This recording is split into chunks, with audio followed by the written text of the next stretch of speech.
소화기에 대해서 알아보도록 하겠습니다. 먼저 소화를 돕는 기관을 하나씩 살펴보면 여기에 침이 나오는 곳 이렇게 세 군데가 있는데요. 이것을 침샘이라고 합니다. 침샘은 침 속에 소화 효소를 섞어서 입안으로 침을 분비해 줍니다. 두 번째, 여기에 아주 크게 있는 기관이 있는데요. 이것이 바로 간입니다. 간에서 하는 일은 쓸개즙을 생성합니다. 쓸개즙을 만들어서 이렇게 쓸개로 보내주고요.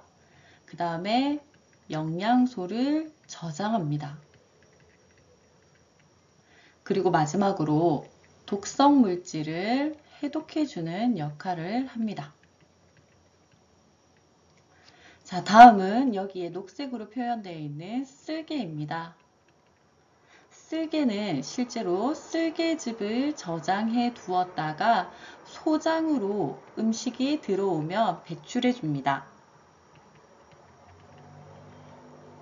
다음은 여기에 노란색으로 표현되어 있는 이 부분, 이것이 바로 이자입니다. 다른 말로는 췌장이라고도 합니다.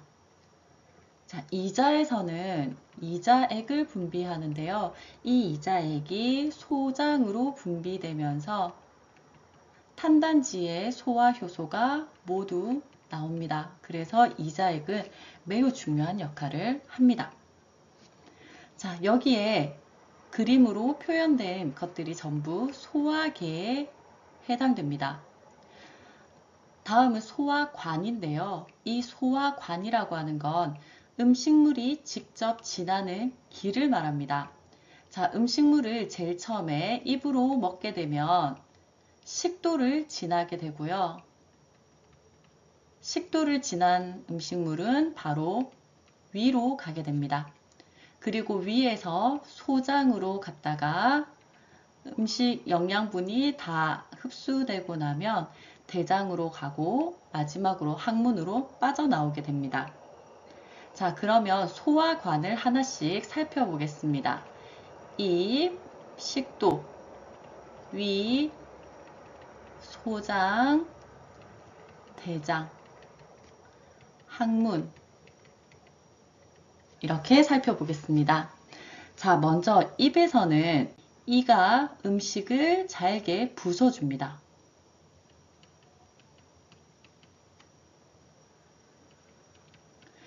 그리고 두 번째, 처음으로 소화 효소가 나오는데요.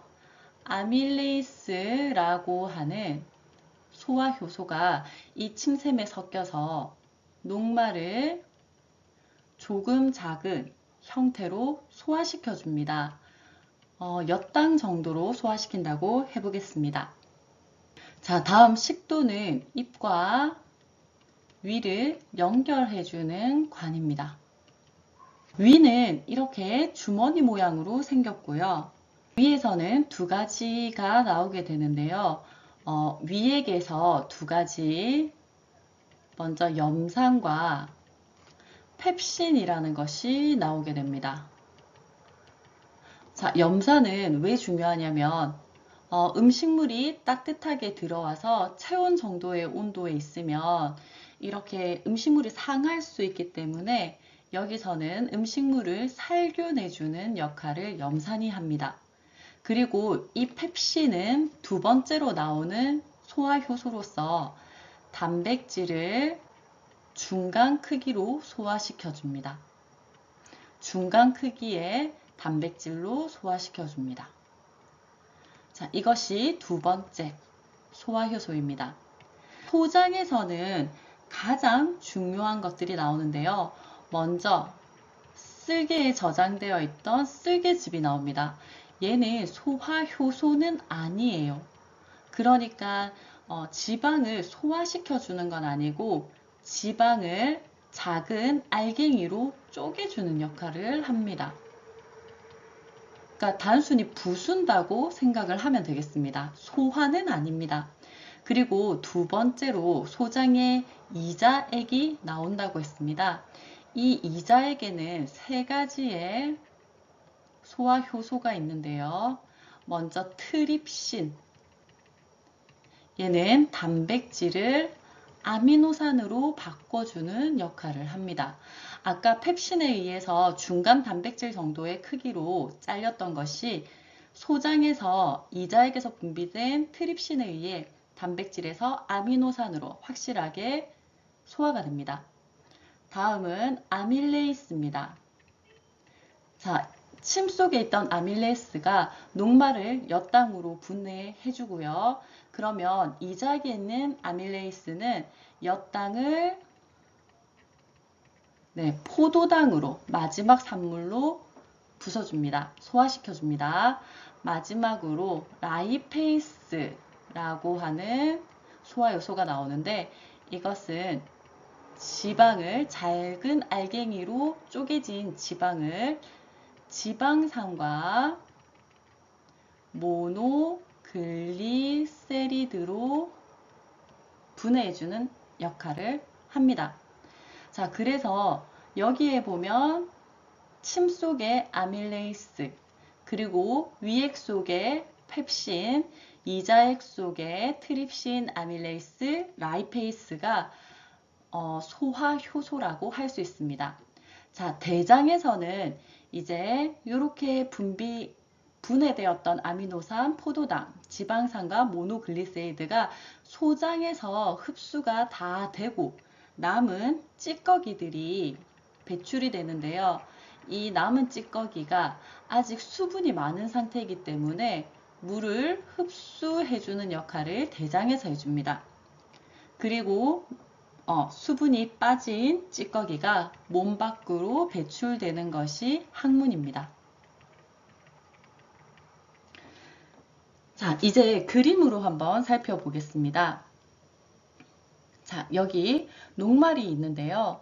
녹말은 제일 먼저 침 속에 있는 아밀레이스에 의해 엿당으로 바뀝니다.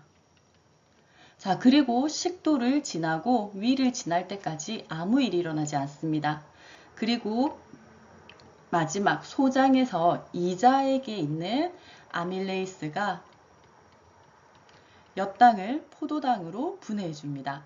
그러면 이 포도당 작은 알갱이들이 소장의 융털로 흡수가 되게 됩니다. 자, 다음 단백질은 침에서는 아무 일도 일어나지 않습니다. 식도에서도 아무 일도 일어나지 않고요. 자, 위에 가면 펩신이라고 하는 소화 효소가 나타나서 중간 크기의 단백질로 쪼개줍니다.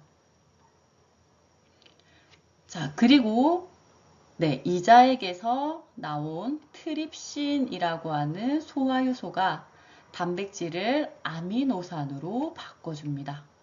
이 아미노산도 크기가 작아서 소장의 융털로 흡수됩니다.